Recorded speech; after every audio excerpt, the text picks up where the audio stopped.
All set? Okay, so once again, apologies for the slight delay.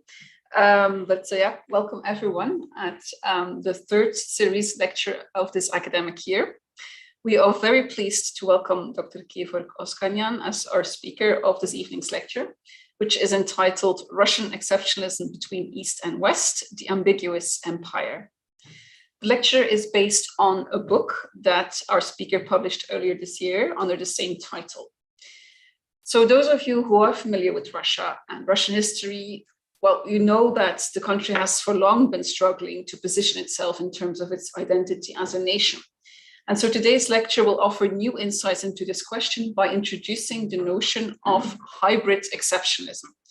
And this notion helps to uncover Russia's self-positioning between East and West. And East and West should be approached in this case as civilizational imaginaries. So as such, the concept of hybrid exceptionalism also helps to situate Russia's imperial legacies in its interactions with the former Soviet space. Now, in particular, the lecture will discuss how in Tsarist, Soviet, and contemporary eras, Russia's ruling elite has created and maintained distinct civilizational spaces through narratives and through practices emanating from Russia's ambiguous relationship with both Western modernity and also its part identification within a subordinated Orient. The lecture will then conclude with an exploration of some contemporary policy implications for the West, but also for these former Soviet states themselves. Now, before we proceed to the lecture, let me proudly present our speaker. Dr. Georg Oskanyan is an honorary research fellow at the University of Birmingham in the UK. He obtained his PhD at the Department of International Relations at the London School of Economics, and previously he taught at the London School of Economics and at the University of Westminster in London. His current research interests include the international relations of Eurasia and post-liberal approaches to international society and state. Dr. Oskanyan, the floor is yours. Thank you.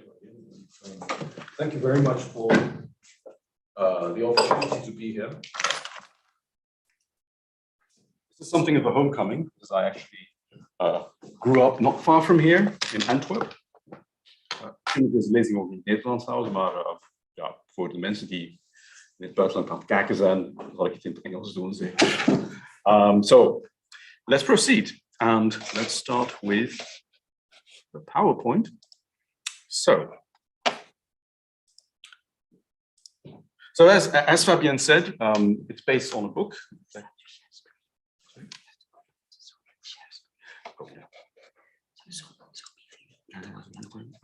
Share screen. Click on the PowerPoint. Yes. Okay. There we go. Good. So it's based on a book that I published with Palgrave in June this year. It's the culmination of about 8 years of research that emerged from my PhD. I was looking at the Caucasus and then suddenly realized that I caught all kinds of Orientalist attitudes in Russia towards the Caucasus, and I started exploring that more. And I came to this idea of hybrid exceptionalism, which I will explain in the first part of the lecture. So that's what I'm going to do. I'm going to explain what hybrid exceptionalism is about. It's basically the idea that Russia, in its three modern incarnations, so as the Tsarist, as the Tsarist Empire, as the Soviet Union, as contemporary Russia, has tended to impose varying civilizing missions on periphery that is defined between East and West. So in a way, I take Orientalism, I adapt it to the Russian circumstances, and take this very transhistoric approach to understanding Russian behavior, in spite of very dramatic ideological changes throughout that period. I argue that you have that pattern recurring over and over again. So I'll talk about these various periods and also talk about implications for the present and the future as we proceed. So the first question I start with is asking myself whether you can see Russia, contemporary Russia, and the former Soviet Union as an empire. Of course, if you use formal definitions of empire, like the one by Watson, in the English school, direct administration of a periphery through a center, I'm paraphrasing somewhat, formally empires no longer exist. So you can, in the formal sense, former Soviet Union, Russia isn't, with Russia is not an imperial entity. But there are, of course, many different approaches to empire, and I won't go through them one by one. I do that in the book.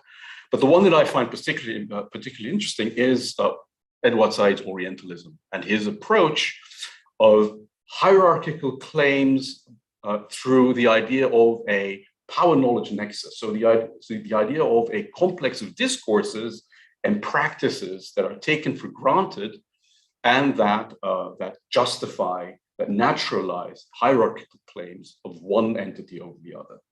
Now, in Edward Said's Orientalism, his seminal book, and Orientalism itself applies to the unequal relation between the West and the rest, and the West and the East. The West is presented, and Edward Said takes it all the way back to antiquity. He argues that in the West presents itself as rational, as masculine, as living in the present and moving towards the future, as dynamic, in other words, as civilized and civilizing.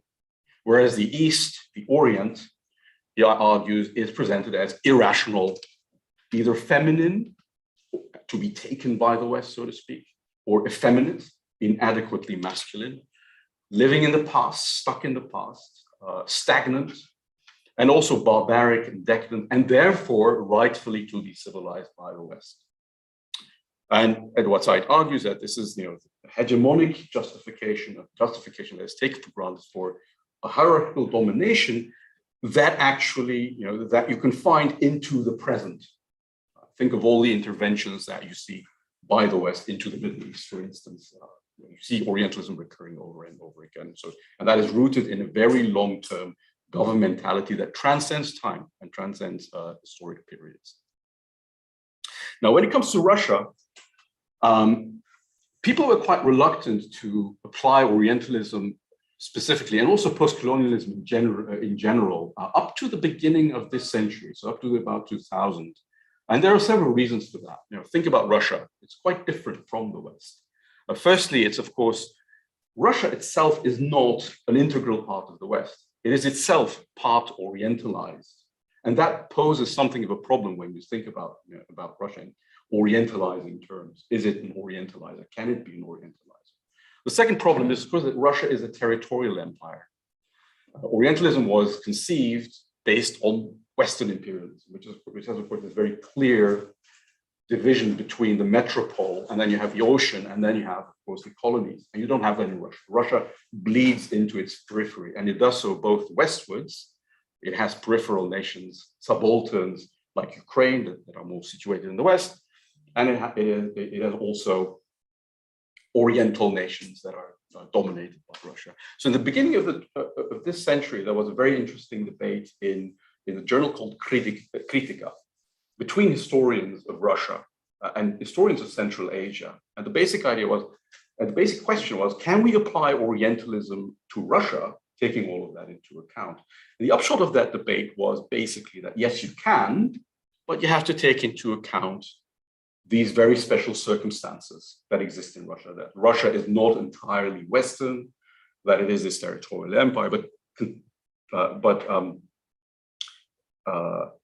conditional on taking this into account, you can actually use Orientalist analysis in Russian discourses on Central Asia and the Caucasus and so forth. And this is very much my starting point. By the way, this was also the starting point for a great deal of post-colonial scholarship on Russia. It started out with Tsarist Russia, but now things have evolved, and you have a lot of post-colonial scholarship on the Soviet Union as well, and also on contemporary Russia, starting it from that moment. So what I try to do is take that idea and come up with a way of conceptualizing Russia's attitude, stuck in between the East and the West. And I call that, I elaborate on that in the book, hybrid exceptionalism. So what is hybrid exceptionalism? Like Orientalism, it's a power knowledge nexus. So a set of things that Russia takes for granted that underwrites Russia's imperial identity that leads to Tsarist, Soviet, and contemporary civilizing missions. And these civilizing missions so there are two aspects to hybrid exceptionalism. One is the exceptionalism part, that refers to the exceptional nature of Russia's role in underwriting and imposing these civilizing missions. And I base my definition of exceptionalism on something that on Holsty's work on exceptionalism in the United States, where it's generally applied, where he also argues that, for instance, you can find exceptionalism in France and in the Soviet Union. He argues that exceptionalism in foreign policies of countries can be seen through discourses that include and practices that include an obligation to liberate others, freedom from constraints in that goal, a hostile external world, a need for external enemies, and a portrayal as a victim. These criteria should sound very familiar looking at Russia today, and they recur over and over again in Russian history. The other part is the hybridity part, and that refers to Russia's situation in between. So it's not quite Western, but it does have recognizably Western elements. It's in this liminal position between East and West. It's outside the core. It's somewhat Oriental, but not entirely Oriental, because it is also part of Western. So, and that makes it necessary for Russia as an imperial power to justify empires over both West and East. And it does so in very different ways. So I base myself on an author, an IR, on the work by Aisha Zerakol, who talks about late entrance into modernity, like Russia, and argues that these late entrants display a behavior that combines imitation, so imitating the West, with doubling down on their difference. And what I argue that Russia does is that it actually imitates the West when it engages with the Orient. It presents itself as the bringer of modernity, of Western modernity, as part of the West. And then when it interacts with its Western subalterns, places like Ukraine, like the Baltics, like Poland in Tsarist times, it tries to create, it doubles down on difference. It tries to create a barrier between what it sees as its sphere and the hostile, dangerous West outside. Just kind of self-orientalizes and orientalizes others with itself. Okay, so that's the basic idea behind hybrid exceptionalism. As I said, I apply that to Tsarist, Soviet, contemporary Russia. We have a lot to cover in the following slides by looking at the ideology, the driving ideology of policies, of practices at the time, the policies themselves, culture, so cultural output, what Said referred to as latent Orientalism, so you can refer to it as latent hybrid exceptionalism, and manifest Orientalism, scientific output, so how Russia approaches these various subalterns scientifically in different ways. I'm just going to focus on ideology, policy, and culture in the interests of saving time in the following slides. So let's start and go all the way back to the early 19th century, when Russia is in something of a conundrum, because it has to deal with that thing called modernity, with the Enlightenment. We've just had the French Revolution. In 1825, you have the Decembrist Revolt. In 1830, you have the Polish Revolt. And that really pushes not just Russian intellectuals, but also Russian policymakers towards somehow dealing with something they see as a threat, because of course this is the Tsardom Nicholas I, very reactionary, very conservative. So what they want to do is somehow control these pressures, these modernizing pressures, modernizing ideological pressures, and tame them in a way.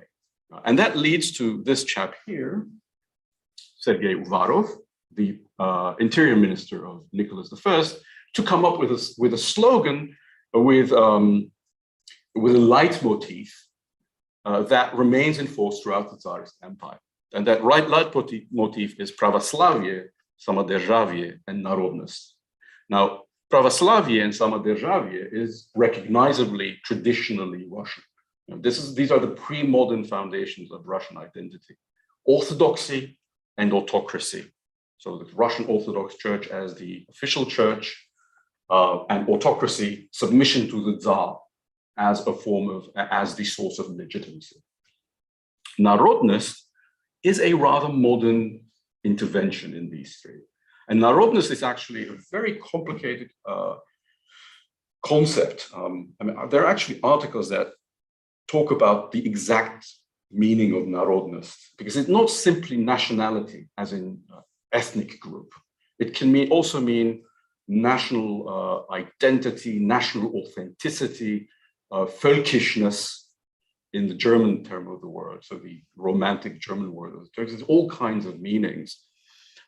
But it is very much a reaction to the pressures of modernity and the question of where to place Russia within that modernity and where to place Russia's narodnost in that modernity. It's an extremely flexible term.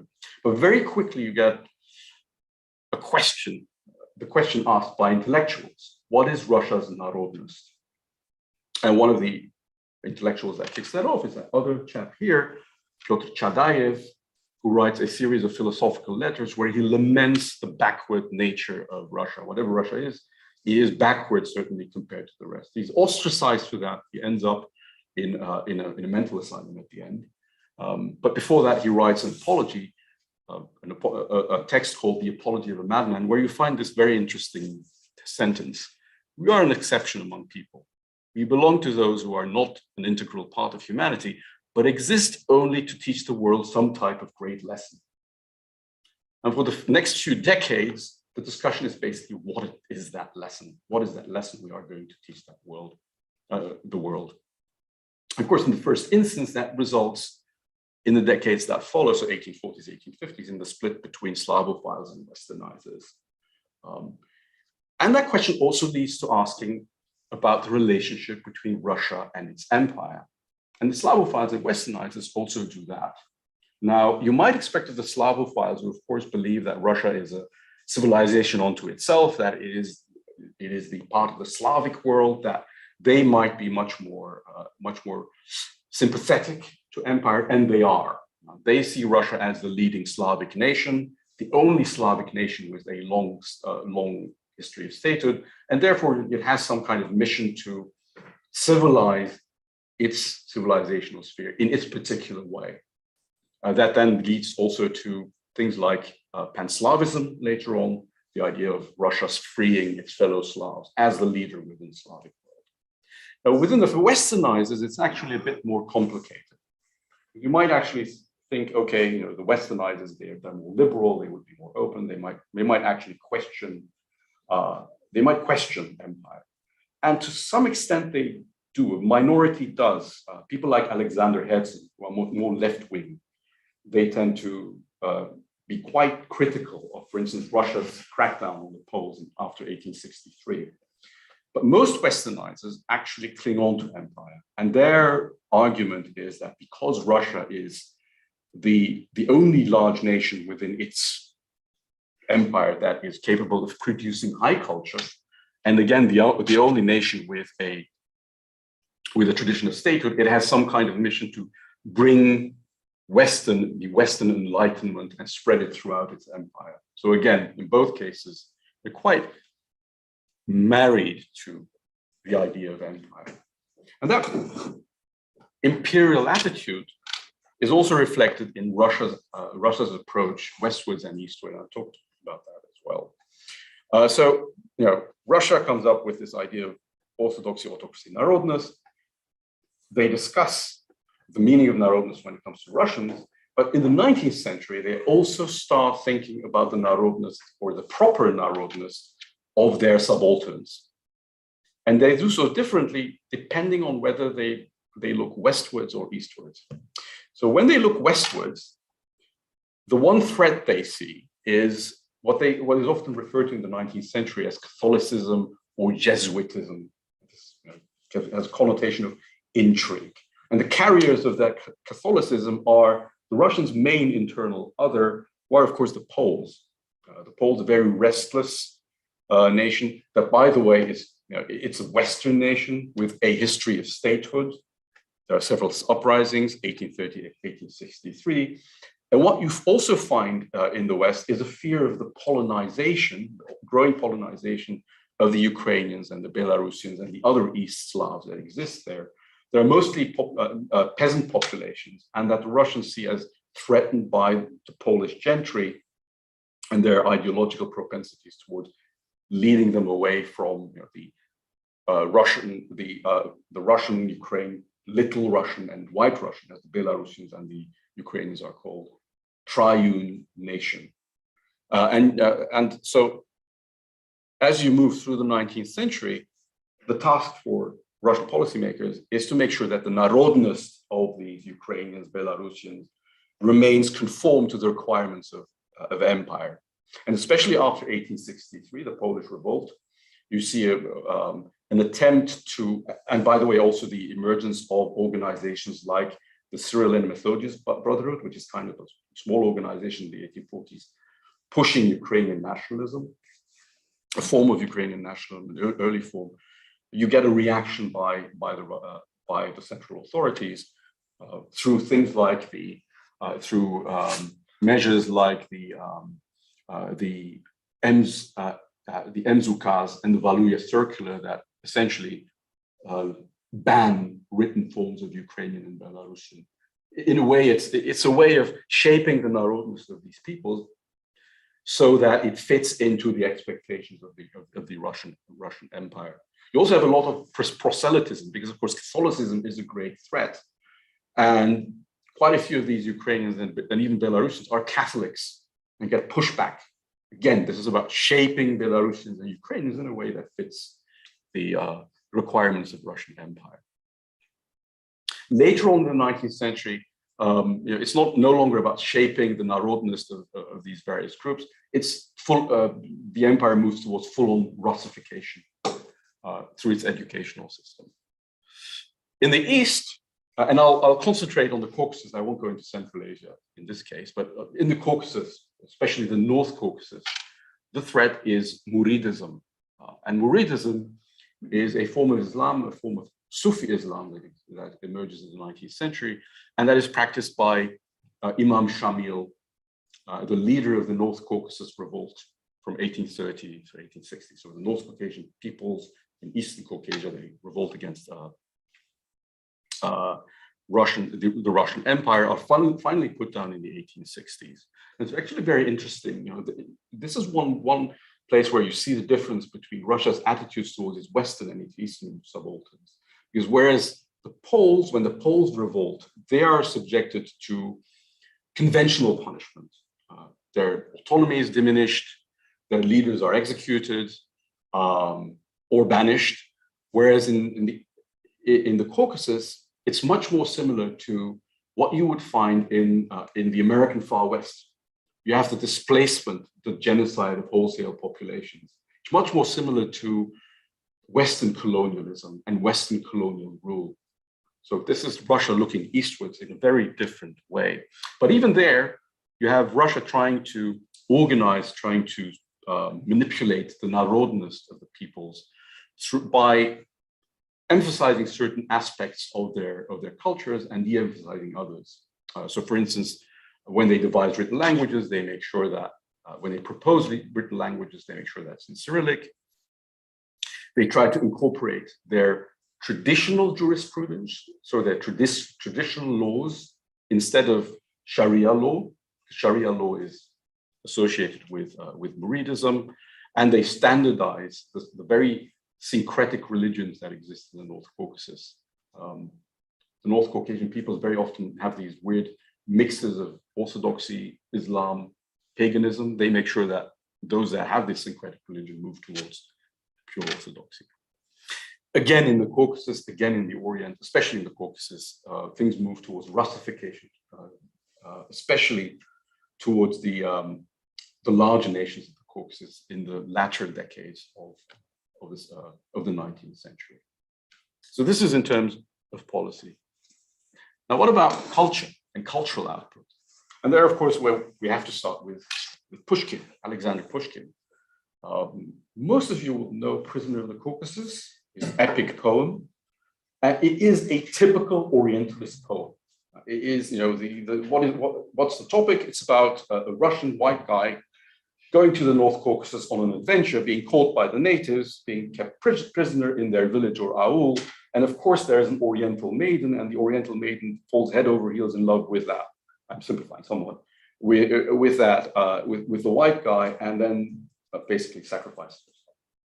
That's a theme that's repeated over and over again in the literature, or in Russian literature. Amontov, Tolstoy has a stab at Orientalism, people like Bestuchev, Marlinsky. To exonerate Tolstoy, Tolstoy reprises the theme that Pushkin comes up with, but he also has a very interesting book called Haji Murat, which he wrote in the early 20th century, which is actually quite critical of Russian colonialism and imperialism.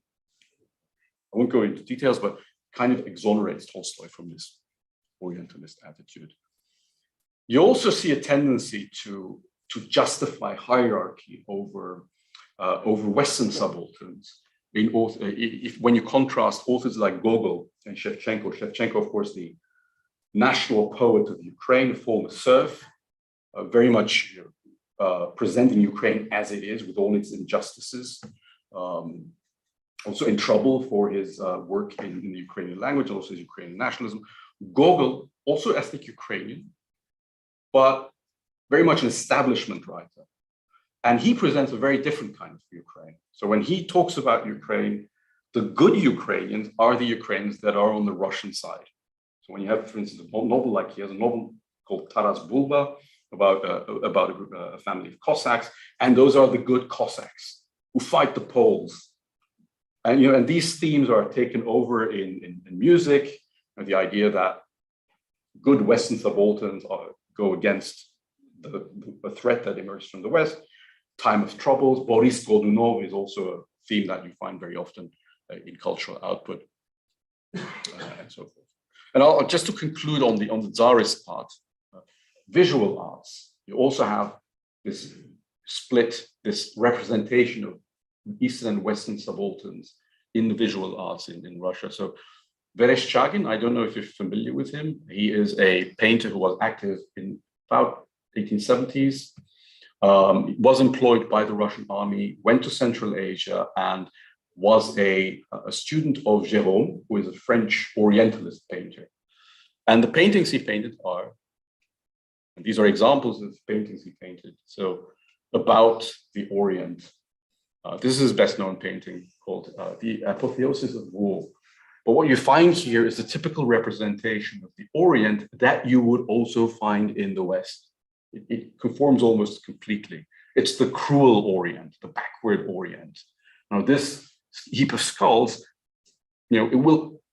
Russians will generally associate that, will probably associate that with the Tatar-Mongol yoke and the atrocities that happened there. So there's this representation of the Orient that conforms to what you would find in the West.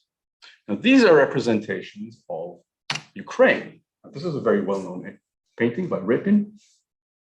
And it represents Cossacks, Zaporozhian Cossacks, so Ukrainians, writing a very insulting letter to the Sultan in Constantinople, which is a very pro-Russian thing to do. And you can see, these are not threatening figures. They are jolly Cossacks, very, very positively represented. Now, these are the good Ukrainians according to Russian attitudes, Russian imperial attitudes at the time.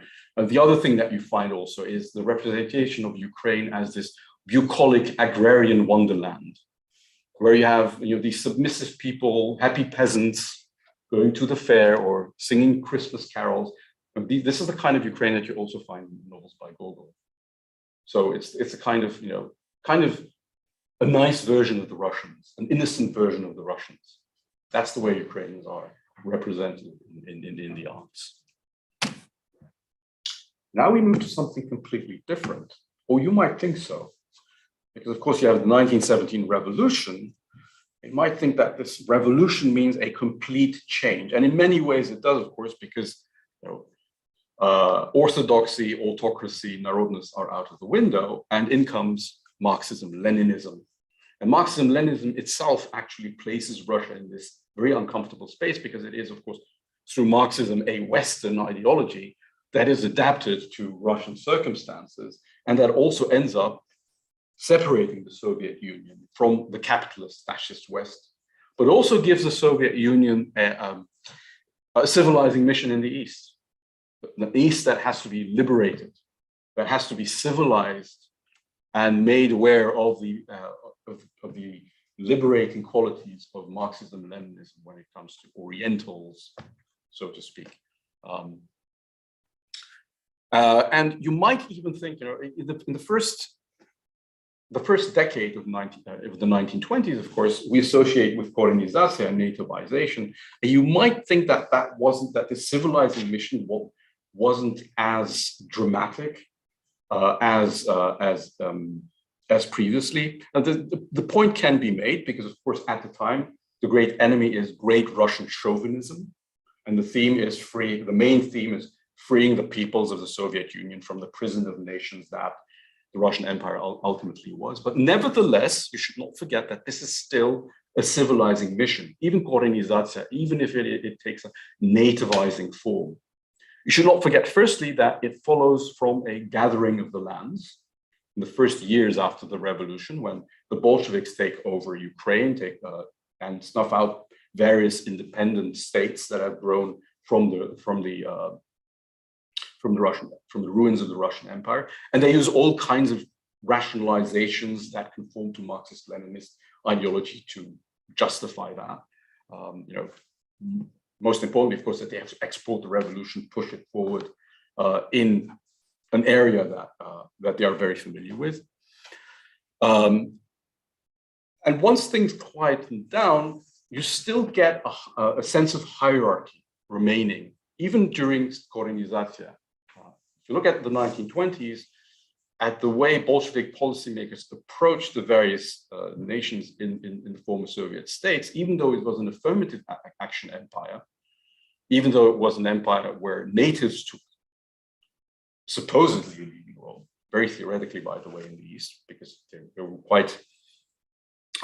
quite selective about which natives could involve themselves in this civilizing mission. In spite of all of that, you still had this idea of hierarchy ingrained in their thinking. You know, the basic idea behind the Soviet nationality policy at the time, and the one that would also shape the very structure of the Soviet Union, the federal structure with its various levels, was the idea that nations move from tribe to people to nationality to nation, and then achieve pure class consciousness. There was still this hierarchical way of thinking, and it would only take a very small step to restore the Russians at the top of that hierarchy.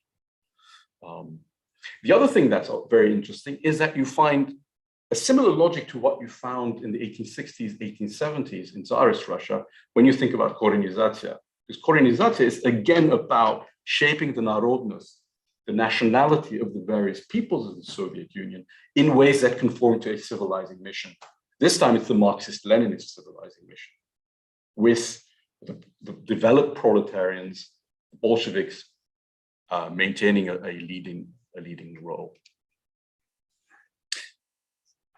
And that, you know, that change where Russia is restored at the top of the hierarchy happens from the 1930s onwards, specifically after the 17th Party Congress in 1932, where you really see the gradual re-emergence of Russocentrism and kind of rehabilitation of Russian Empire, and a growing emphasis on the leading role of the Russians in the civilizing mission, moving the Soviet Union towards communism. So after the 1930s, most of you will know that you have the partial rehabilitation of the Russian Empire to the lesser evil thesis, something that, by the way, Stalin himself is involved in when they have to decide on history textbooks in the Soviet Union in the 1930s. So he argues that, you know, shouldn't be too critical of the Russian Empire. The Russian Empire was a progressive force in history because ultimately it did lead to, you know, to the Bolshevik Revolution and the opportunity to lead for Russia to lead all these nations towards communism.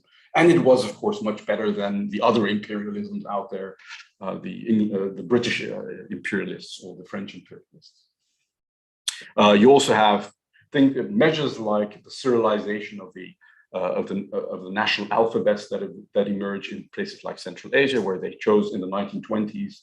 You know, they were given the choice. They chose Latin alphabets, Cyrillic alphabet is imposed. There's a greater emphasis on the Russian language.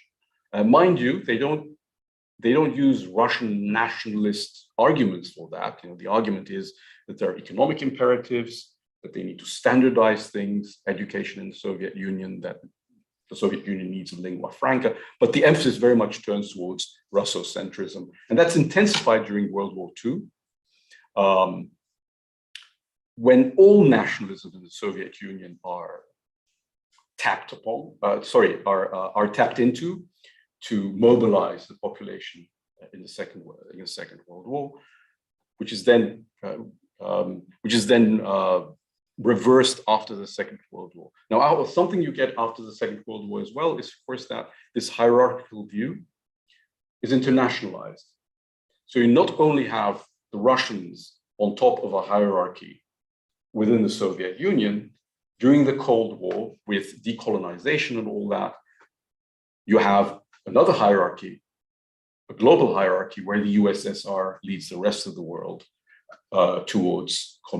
leads the less fortunate South towards liberation against the Western Empire. Now, hybrid exceptionalism within the Soviet Union, as I said, I'm not going to go through every single point that I mentioned in the book, just to see how it works differently in East and West during Korenizatsiya and following World War II. So one of the things that I found that in the West during Korenizatsiya, Ukrainian and also to some extent Belarusian party leaderships were much more combative in their insistence on their rights, on their native rights, and were also much more capable of shaping their national identities in the way that they prefer. Korenizatsiya in places like especially Central Asia is much more invasive and much more of a top-down affair. So whereas Ukraine has kind of already a national identity, in Central Asia, what Korenizatsiya does is essentially create nations. It's not so much managing the narodnost as inventing the narodnost from in a top-down way, and very often in a very heavy-handed way, through Russian scientists, Russian policymakers. They have a major role in that. Of course, you also have the local elites, the carefully co-opted elites, but it's very much a much more top-down affair in Central Asia. And that leads to all kinds of essentialisms, because those of you who know Central Asia will know that pre-modern Central Asia had very complicated, very hybrid identities that kind of, they were based more on tribe, or whether you live in the city, whether you're a nomad, whether you on all of these different factors. So it was taking that apart was a very top-down affair. Then later on, you get the Second World War. You get deportations, repressions everywhere. You get Holodomor in Ukraine, of course. You also get a massive famine in Kazakhstan. So everyone suffers, but it's slightly different when it comes to the Oriental peoples.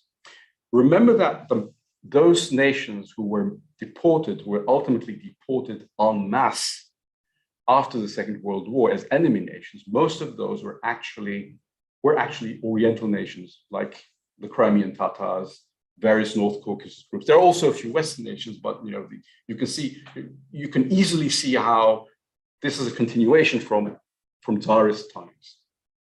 It's again this kind of very much more heavy-handed kind of punishment that they receive. Also, the difference in administration between Central Asia and places like Ukraine. In Central Asia, it's much more quasi-colonial. Russian second secretaries have a much greater role in guiding policy in Central Asia than anywhere else. You get the emergence of various justifications for Russian Soviet rule.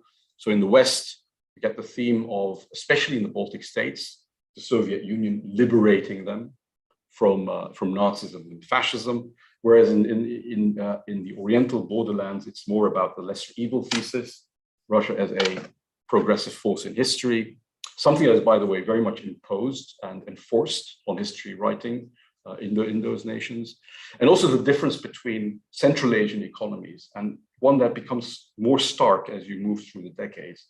Central Asian economies and economies in the more European parts of the Soviet Union, where you find industry, whereas the Central Asian economies are much more recognizably colonial almost, with their monocultures in cotton and their raw materials in general.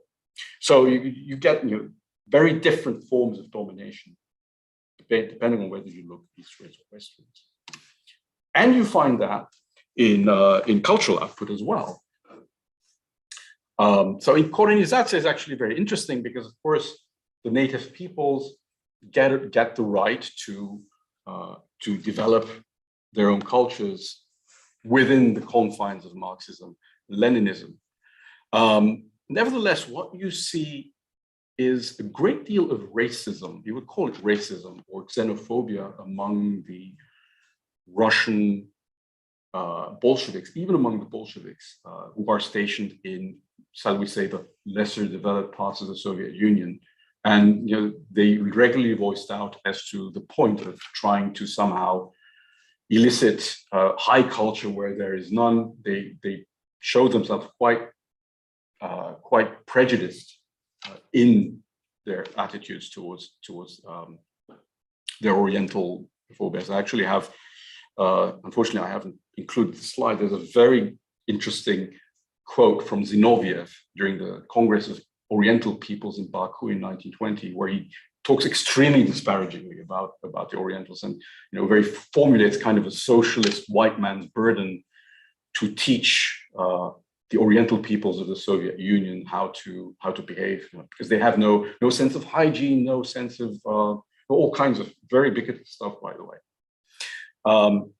It's actually also very interesting to see what happens in Ukraine, because Ukraine has relatively well-developed sense of national identity, and certainly in the 1920s, they make full use of that, pushing the status of the Ukrainian language, pushing Ukrainian versions of history, where Pereyaslav is a takeover of Ukraine, not a reunification of Ukraine with Russia,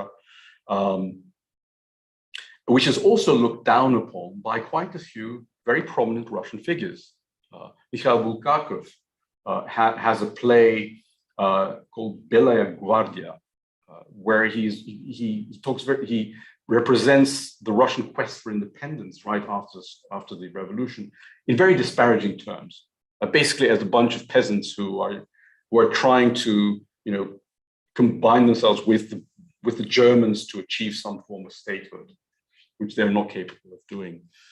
Maxim Gorky as well, who's of course an establishment writer in the Soviet Union, talks very disparagingly about the Ukrainian languages, and at some point actually refuses to have his works translated into the peasant Ukrainian language.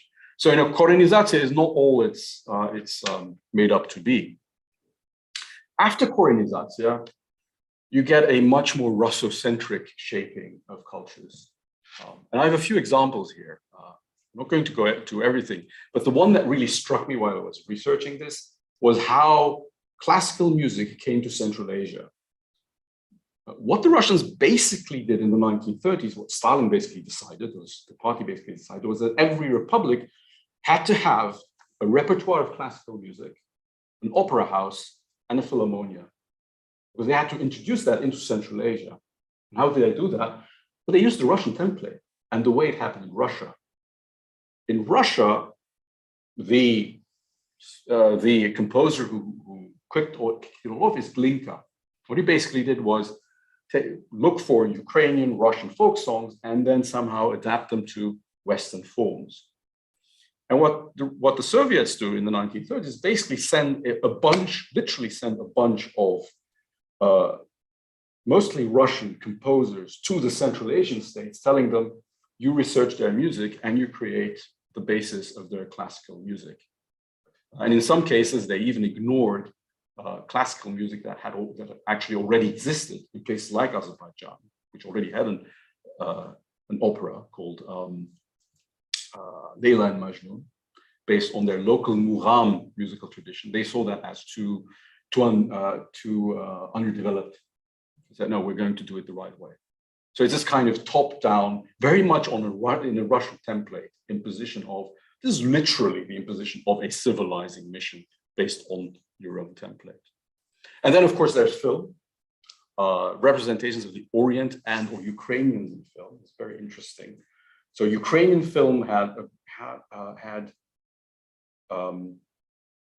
quite a few forms during Soviet times. So the Koreanization it actually engages in quite avant-garde stuff. Then during the 1930s, it reverts to socialist realism. So you have happy Ukrainian peasants being collectivized during Holodomor. You had things like industrialization. Then you have the Great Patriotic War, the good Ukrainians fighting the Poles, fighting the Germans. And then during the 1950s, back to the socialist realism.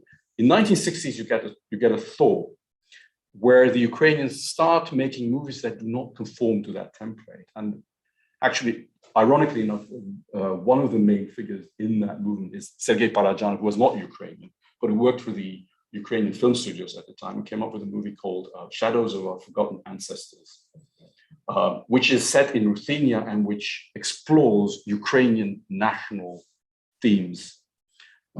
And that lasted about 1 decade. It was quickly snuffed out in the 1970s when they returned to producing normal Soviet blockbusters, because this didn't fit the requirements of the Soviet Union. Oh, running out of time. Yeah, and when it comes to Orientalism in film, I don't know if any of you have watched Soviet Easterns. Okay, they're kind of the Soviet equivalent of American Westerns, but the difference is that they're actually set in Central Asia, and they involve usually a bunch of Bolsheviks going there and fighting the Basmachi rebels who were active in the 1920s and civilizing the locals. And one of the typical movies in that is Beloye Solsa Pustini, the White Son of the Desert, where this guy basically goes to Central Asia and teaches the Central Asians how to treat their women, among others. So it's typical white savior stuff that you find in Western film as well. Okay, we're coming closer to the contemporary period, contemporary Russia, 1991. The Soviet Union collapses, Marxism-Leninism ends, and Russia is faced with a major identity crisis because, of course, the Russians, as the main nationality within the Soviet Union, have associated themselves most intensely with the Soviet project, and suddenly they find themselves exploring their identity again. The other special circumstance following 1991 is, of course, that much of the traditional Russian Empire has now fragmented into sovereign nation states, and that's a first. That Russia is now confronted with states like Ukraine, like Belarus, like Kazakhstan, that are sovereign in an era when empire is a dirty word. We've gone through decolonialism, so through decolonization. You can no longer fully define yourself as an empire. So in the 1990s, that leads to a lot of soul searching, and there are various ways in which you can categorize the various identities and worldviews that exist in Russia at the time. I'm not going to go through them. Let's keep it simple.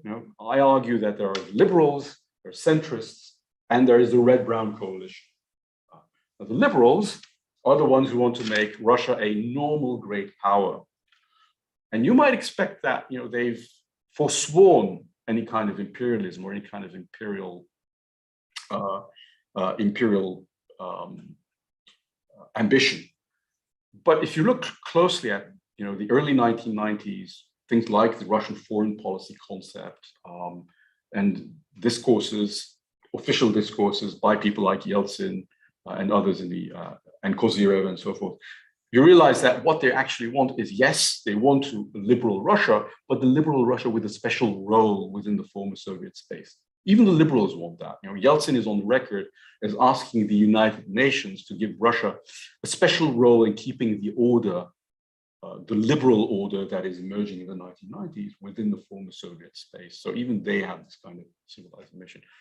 In the red-brown coalition, it's much more straightforward. it's kind of motley assembly between the communists and the nationalists, who basically see the Soviet Union as having been stabbed in the back, betrayed from the inside. They also see the Soviet Union as the natural continuation of a great Russian state building tradition that they want to restore. So they're much more unapologetic about their irredentist claims, and also about the claim that Russia is a world apart, that it is separate from the West. Now, what does Putin do when he comes to power in 2000? And I argue that through in the book. He combines the two. He basically starts both imitating the West at times and doubling down on the difference of Russia from the West at other times. And this is not the result of some kind of well thought out ideology. It's something that I reject in the book. People have talked about Ilyin as the great inspiration for Putin. They've talked about Dugin as Putin's brain. I reject that.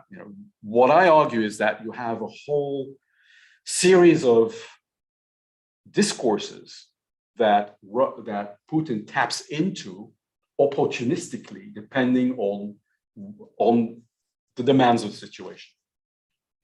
And in the early 2000s, I argue, those discourses tend to be more imitating. What Putin does is imitate the liberal West, pretend that he is following the requirements of the liberal international order, what I call feigned liberalism. I'll give you a few examples to make that clear. So when Russia, and he does that in order to justify hierarchical relationships with Russia's subalterns.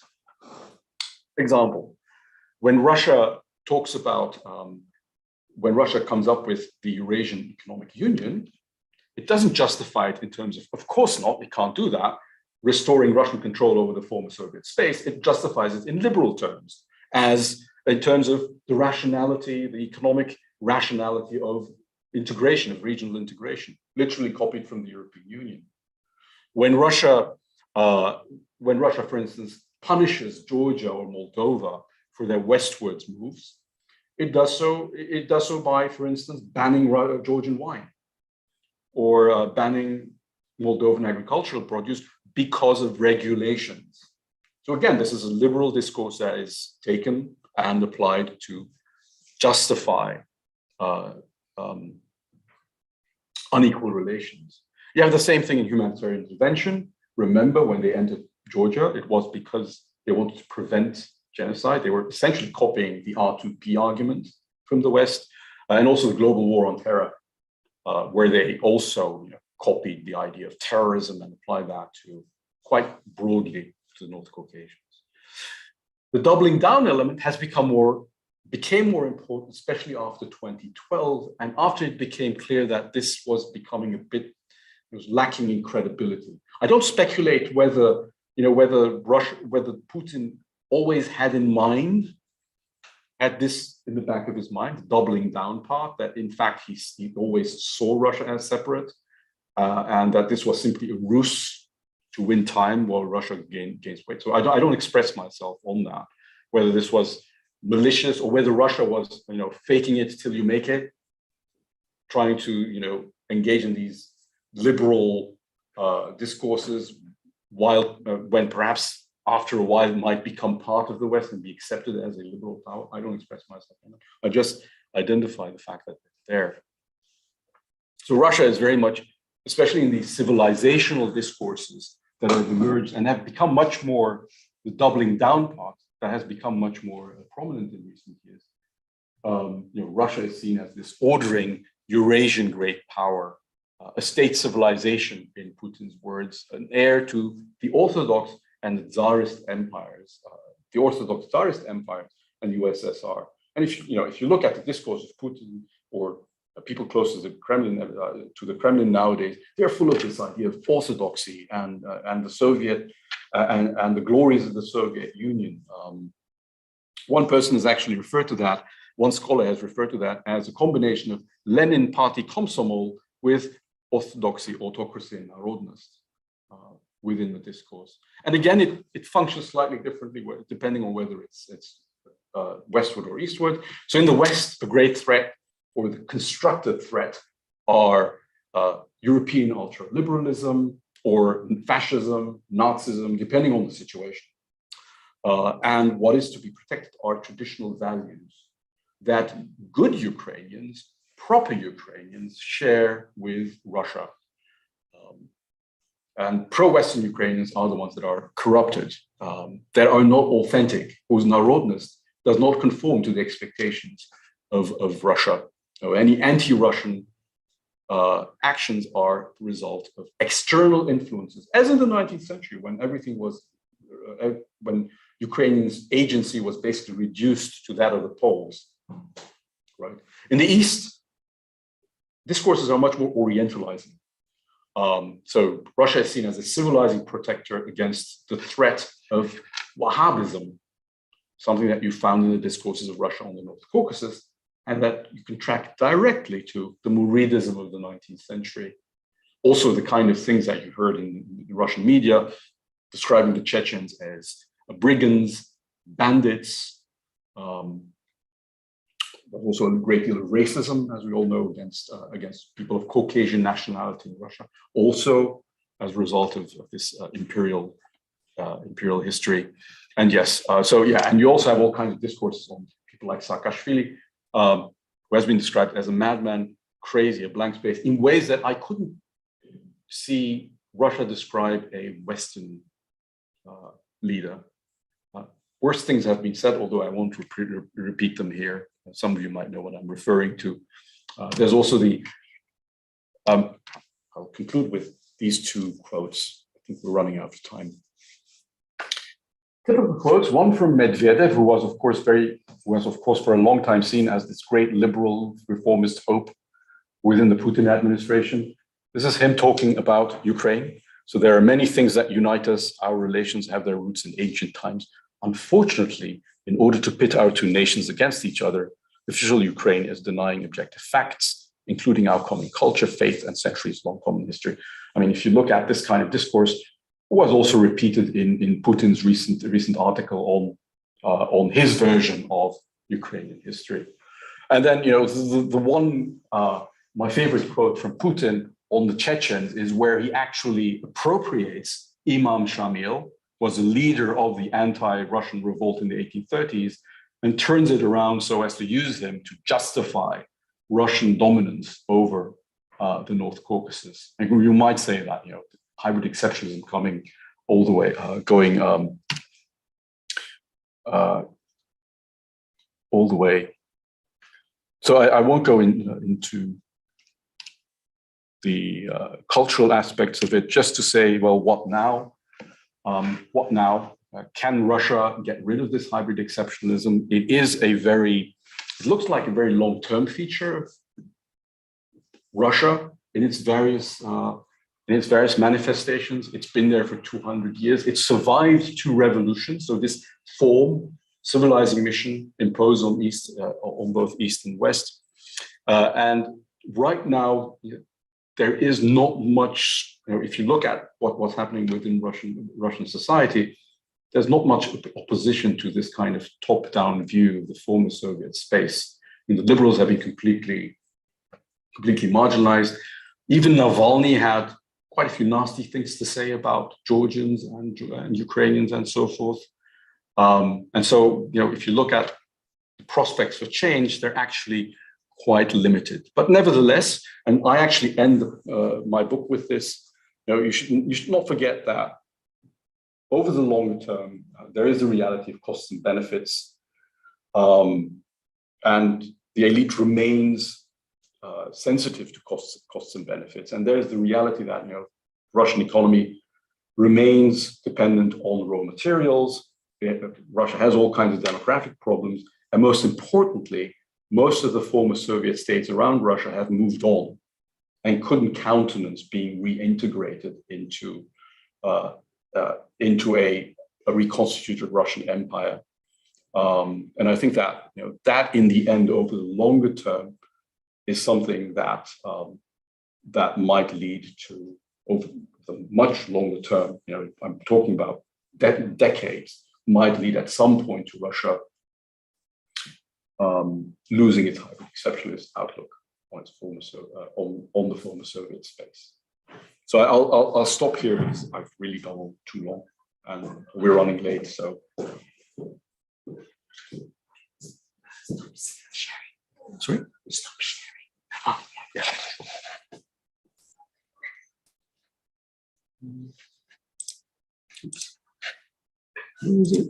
Hey, where is it? It's here, sorry. Oh, Yeah, no, it's cool. Okay, let's just okay. let's just talk. Okay, well, thank you so much for this extremely insightful lecture. Of course, I think we're all very encouraged now to get this book and to read the book, because it seems like there's still so much in there that is so interesting. That, yeah, personally, if I'm speaking for myself, I'm really now triggered to get this book and to read it. So now we have still some time left for Q&A. Of course, also inviting the people following from home so they can use the chats in the live stream. So if they would like to ask any questions, they can do so by posting them in the chat. And of course, here, the people in the room, you're welcome to ask any questions. So please just raise your hand and I will give you the floor. Okay, so John, the floor is yours. Okay. First of all, thank you, Dr. Sanya. It was a very interesting speech. I mean, very interesting topic personally, because, you know, like my own research here, like my PhD also, it's on Central Asia and like Russia plays a big part of it. So, and you discussed like the concept of hybrid exceptionalism, right? So, which I find very interesting. But it seems that here, though, there are many aspects of the Russian identity or self-conceptualization. Here you focus on you know, the idea of basically the control, you know, over towards the West and towards the East. You know, towards the West, doubling down against, you know, like external Western aggressors, and towards the East as a civilizing mission. And then, but like here it seems that like the Russians' own positionality in terms of colonialism perhaps doesn't seem to me to be elaborated in more detail, because for instance, you talked about the example like the White Sand in the Desert, right, and how that's movie like kind of can be compared to the Western, you know, white man's burden. But you know, as you know, there's also a strand, you know, to which, you know, discusses whether, you know, post-colonialism is applicable to the post-Soviet space station towards Russia, and that do the Russians see themselves as this privileged people? Because, you know, in the Western colonial tradition, it's like there's a clear sense that we are white and we are superior to these people. But do the Russians see themselves as this? Because you know, the alternative stream argues that for many Russians, or Russians during conceptualization, sees an equal powerlessness of Russians and non-Russians in this repressive apparatus. In other words, you know, that guy, you know, he here is conceived as a white savior, but we are not actually white. You know, that these are our elites who are also oppressing both us and the other people. So there's one, but I mean, this, like, why I bring this up is because this, you know, ties into the other aspect of, you know, the Russian identity as itself being repressed. That both repressed, you know, like against here so the elites throughout its different manifestations, the Tsarist elites, the Soviet elites, and, you know, the current Putin's elites. You know, and in addition to those things that you talked about. So I mean, but this narrative itself is utilized, let's say, you know, by the successive Russian regimes, including this one, the Putin's regime, that, you know, that we are a nation of victims, right? So how do you conceptualize this concept with victimhood and, you know, regarding the post-Soviet, you know, identity that, you know, like it goes back to Russian Christianity and all the way to like currently, yeah. So Yeah, it's the argument of internal colonialism, basically. The idea that you had. I'm not sure whether people following from home probably heard everything. I'm not sure I can repeat everything you said, which is I should have recorded it. But in any case, I will give you the floor and you can respond to the question. It's the arguments of internal colonialism, and also the fact that Russia itself is a subaltern empire. So there are two things at play here. One is the fact that Russia itself is subordinate to the West. And that has, there's a whole discourse that most Russians would accept about the West being about that exclusion leading to all kinds of grievances from the Russian perspective. But the idea of internal colonialism, I think, to deny the fact that there was external colonialism because there was also internal colonialism directed towards the Russians themselves, I think is deficient, because you can have both. You can perfectly have a certain civilizing mission within Russia, collectivization, modernization, and so forth, and have an externally directed civilizing mission towards Ukrainians and towards Central Asians, towards Caucasians, that might be formulated in slightly different ways, and that does include claims of Russian superiority and Russia bringing civilization to these parts. Russians as Russians, not Russians as not the Russian elite onto the Russians. So you can actually, I don't think one obviates the other. I mean, you can have, let's say you had the Third Reich. Let's take an extreme example. The Third Reich, which is an extremely oppressive totalitarian regime that certainly also oppressed the German parts of the German population itself. Does that obviate its very unequal view of the outside world? No, it doesn't. So I don't think that internal colonialism necessarily negates the existence of forms of colonialism that are pointed outwards. And very often, by the way, this idea of Russia as a victim, Russia as not having gotten a good deal during the Soviet period, you hear that very often in Russia nowadays, is used to deny the crimes. So in the Soviet period, crimes like Holodomor, that's applied to things like policies towards the Baltic states, famine in Kazakhstan, by basically arguing, oh, everyone's suffering. So there's this kind of this element as well to this discourse that the Russians suffered as well. Yes, exactly. I mean, so I mean, of course, like one doesn't deny the other, one doesn't one doesn't justify the other, right? But then just because they're all packaged together. So I guess maybe my question would be, how do you approach that, or from the Russian perspective? Can I give a very concrete example? The Red-Brown coalition and how they view the Soviet Union. So they essentially look at the Soviet Union and they divide it into periods when you had then you had an internationalist form of Bolshevism in power, and other periods when you had a proper national communist form of Bolshevism in power. And they reduce they argue that things like Korenizatsiya, when the early period of Bolshevik rule, when there were also quite a few other ethnic groups within the top of the Communist Party, or things like Khrushchev's liberalization and so on, that these were corrupted forms of Bolshevism, and that these are the moments when the Russians really lost out, when things like Ukraine was given how did Putin put it?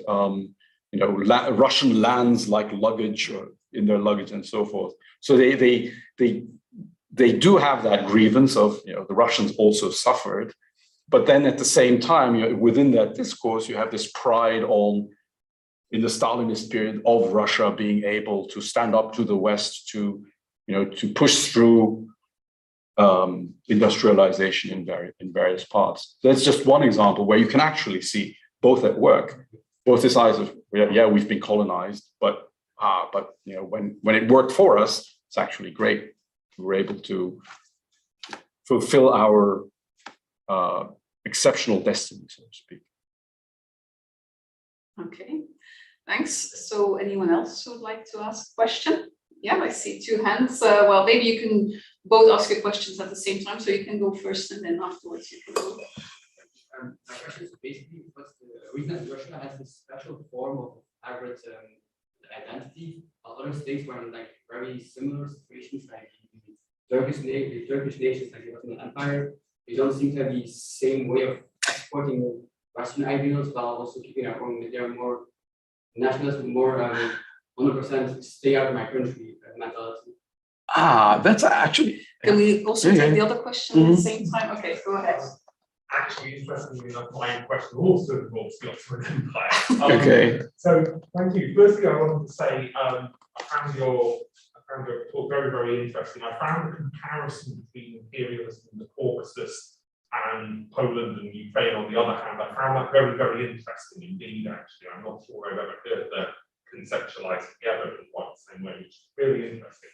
But the one thing I wanted to ask is the impression I got from your paper is it seemed quite center focused, basically. Yeah.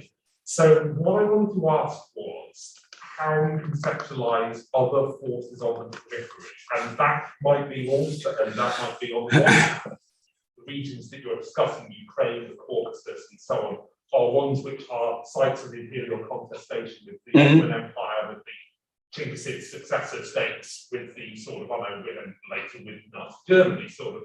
So I was wondering how you conceptualize that kind of competition and imperial competition, and what effect you think that has on Russian imperial discourses and this civilizing mission. And also, within these regions, you have an interaction of local elites with the center. The most obvious example is obviously Stalin, who comes from the colonized periphery, basically.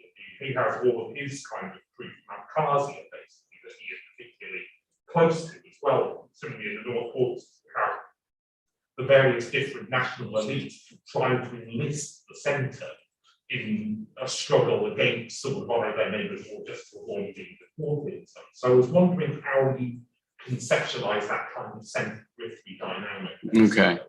Okay, thanks. So okay, on Turkey, the difference with Turkey is that Turkey lost its Ottoman Empire quite some time ago. In the 1920s, it turned into a republic, and they made a very conscious decision of repudiating their past.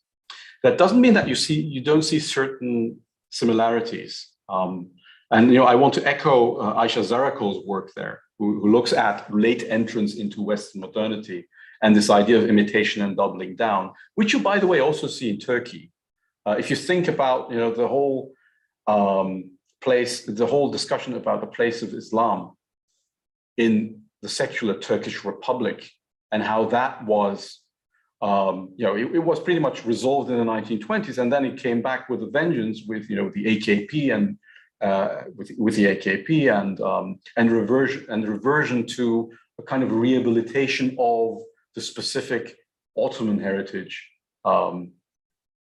which was in the early days of the Republic frowned upon. So this kind of you have this imitation, doubling down dynamic there as well. Although, because I think Turkey has, there's much more time in between the loss of empire, has much more time to deal with that, to take that into account. Center-periphery relations, you're right that it is very much, it is a book about Russian attitudes, and it is about their, primarily about developments within Russia.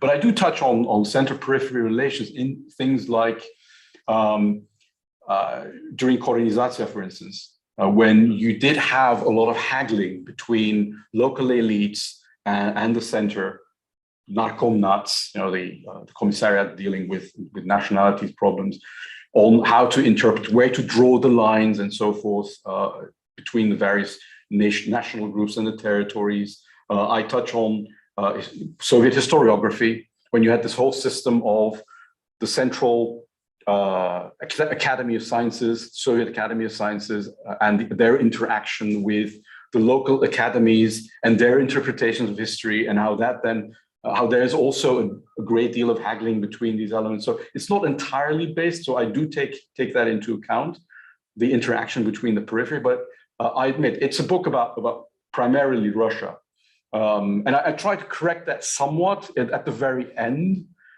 when I talk about the present and what would be the best course of action for those stuck in the periphery at this moment.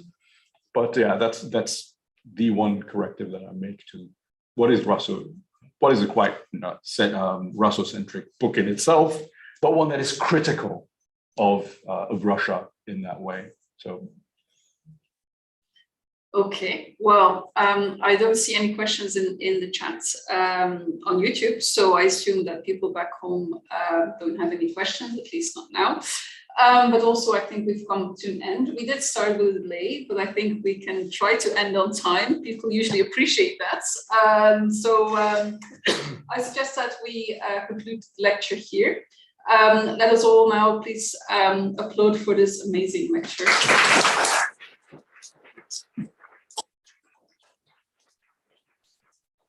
So once again, on behalf of the Russia platform and series, we are really grateful that you accepted the invitation to come and give a lecture. So this was the third lecture in our series. So this will be the final one for this calendar year, but not the final one in the academic year. So we have a few more coming up in spring. So they will be announced soon. So as soon as we have all the details, we will also put them on the website and also on the Facebook page of the Russia. So I will wish you a pleasant evening, and hopefully we'll see each other again, hopefully in person in the new year for one of our next lectures. Thanks. Thanks for having me.